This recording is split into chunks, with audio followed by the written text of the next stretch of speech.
Hello दोस्तों, नमस्कार। स्वागत है आपका हमारे चैनल ट्रेड चार्ट में, जिसमें हम आपके लिए लेके आ गए हैं एक नया वीडियो, जिसमें हम डिस्कस करने वाले हैं ऐसे स्टॉक जिसमें एफआईआईज़ ने काफ़ी ज़्यादा माल अपना उठा रखा है और अपनी होल्डिंग बढ़ाई हुई है इन सेक्टरों में। तो उन स्टॉक डिस्कस करने से पहले मैं आपको ये बताना चाहता हूँ कि आपने अगर अभी चैनल सब्सक्राइब नहीं किया है, नए हैं, तो चैनल को सब्सक्राइब कीजिए। इससे हमको मोटिवेशन मिलता रहेगा और आगे हम आपके लिए ऐसे ही वीडियो लाते रहेंगे। अगर आप इस चैनल या वीडियो आपको अच्छा लगता है तो इसको लाइक, शेयर तथा सब्सक्राइब चैनल को ज़रूर करें।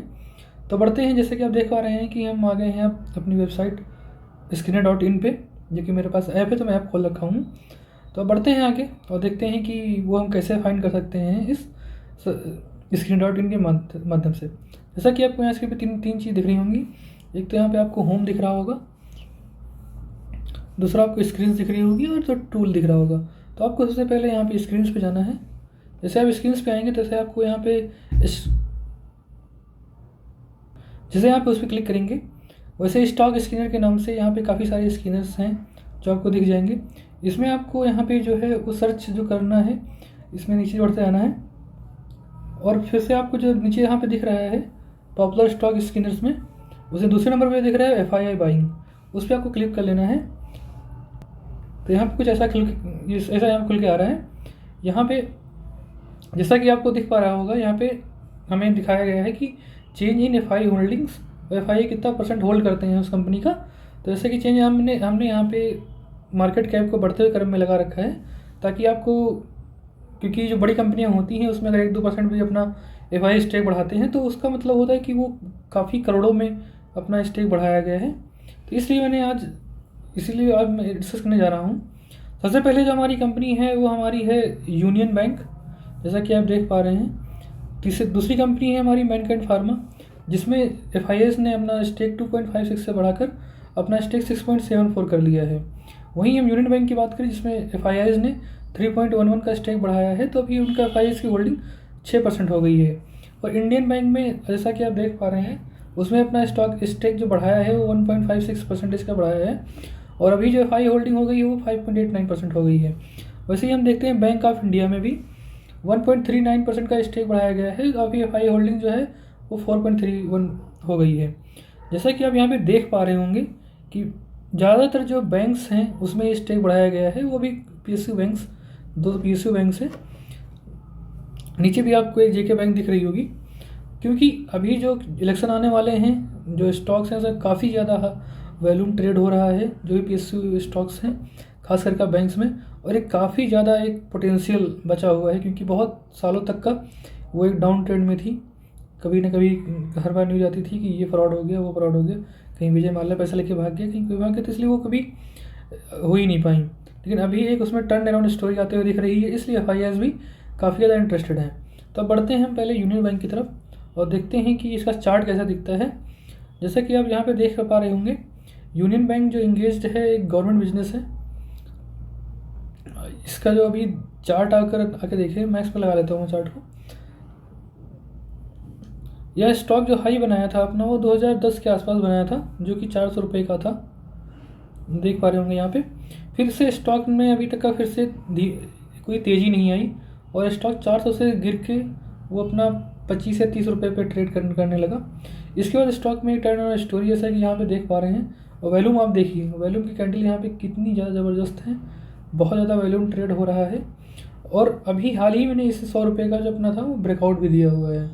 अगर यह स्टॉक यहाँ से थोड़ा नीचे मिलता है या फिर आता है तो यहाँ पे आपको एक अच्छा खरीदने का मौका होगा आपके लिए। अभी जो टारगेट निकल के आ रहे हैं वो 200 रुपये है, एक 250 रुपये के आसपास का है। और सबसे बड़ा टारगेट है जो लॉन्ग टर्म में जो इसको होल्ड करना चाहता है 2-3 सालों के लिए, तो 400 रुपये तक भी निकल के आता है।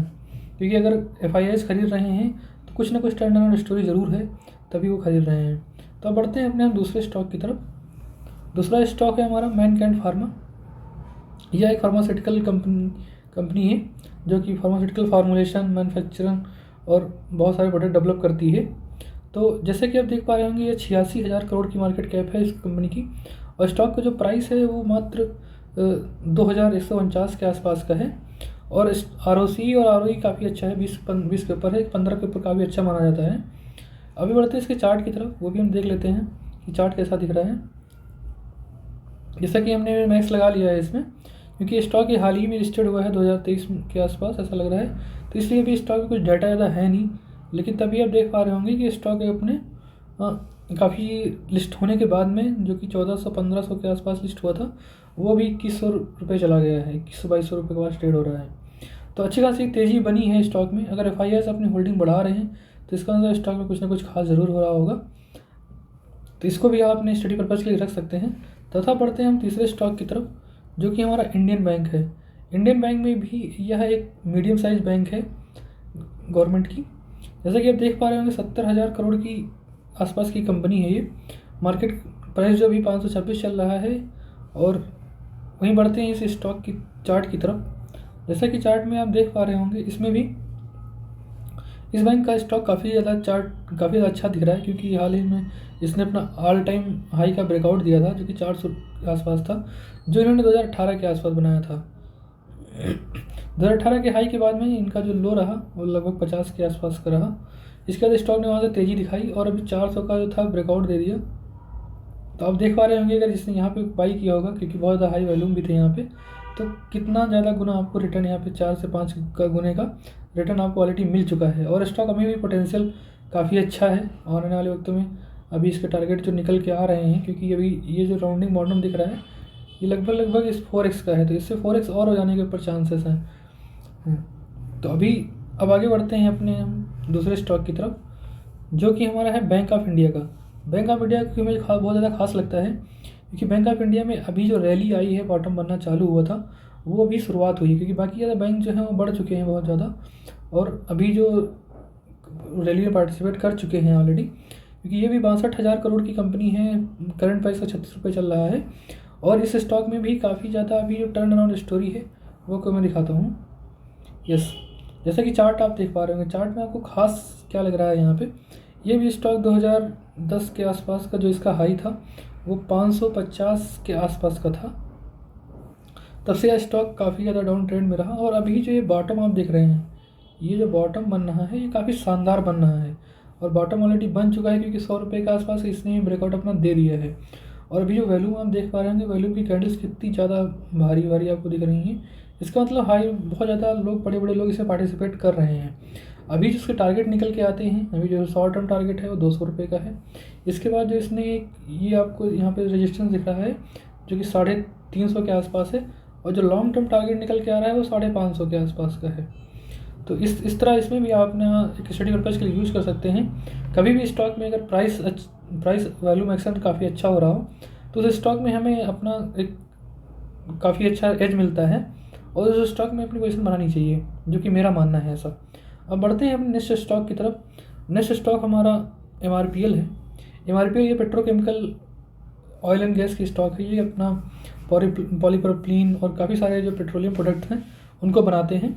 जैसे कि कंपनी आप देख पा रहे होंगे कि यह मात्र 40,000 करोड़ की कंपनी है, और ये जॉइंट वेंचर है अपना बिरला ग्रुप का और हिंदुस्तान पेट्रोलियम का। और इस स्टॉक का जो अभी ROC है और ROE है वो भी काफ़ी अच्छा है, 15 के ऊपर है, और एक डिविडेंड भी देती है। तो इसके स्टॉक के भी आगे बात करते हैं। आगे बात करेंगे जो पहले हम चार्ट पे चलते हैं। इसके चार्ट में आपको क्लियर ब्रेकआउट दिख रहा होगा, और चार्ट में भीषण वैल्यूम के साथ में यहाँ पे एक बहुत ज़्यादा तेज़ी दिख रही है, क्योंकि स्टॉक ब्रेकआउट होने का रुका ही नहीं। 140 के आसपास का तो इसका जो रेजिस्टेंस था, प्रीवियस हाई था, जो कि इसने 2018 में बनाया था, उसको ब्रेकआउट करके स्टॉक जो अभी है 250 के आसपास ट्रेड कर रहा है। इस स्टॉक विजिट आने की तेज़ी आप यहाँ से ही इसका वैल्यूम पिकअप देख सकते हैं। वैल्यूम की कैंडल्स और वैल्यूम की जो कैंडल्स हैं बहुत ज़्यादा बड़ी हो गई हैं अभी।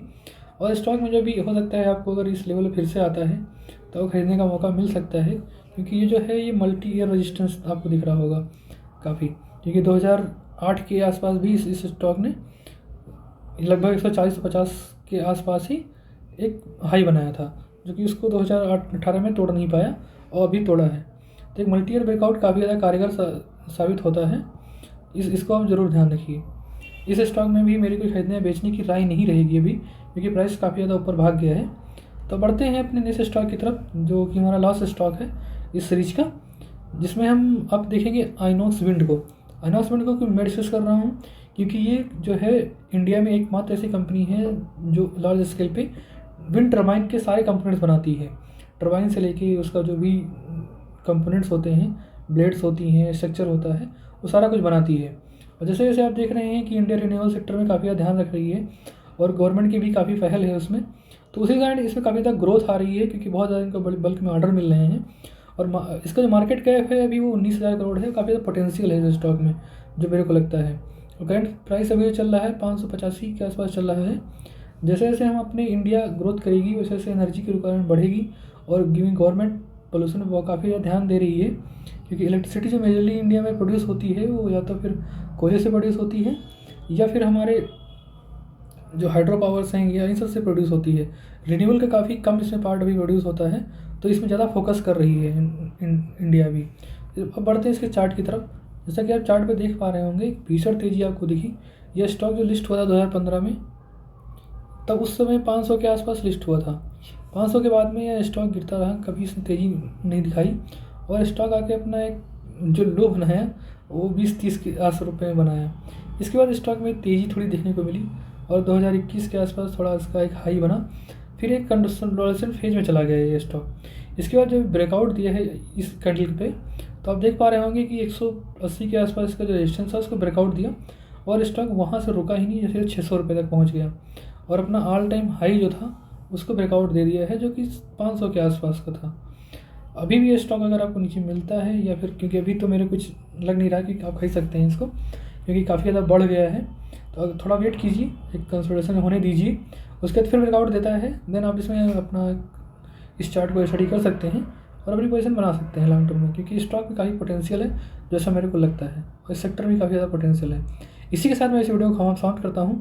अगर आपको ये वीडियो अच्छा लगे तो इसको लाइक कीजिएगा और इस चैनल को सब्सक्राइब कीजिएगा। धन्यवाद।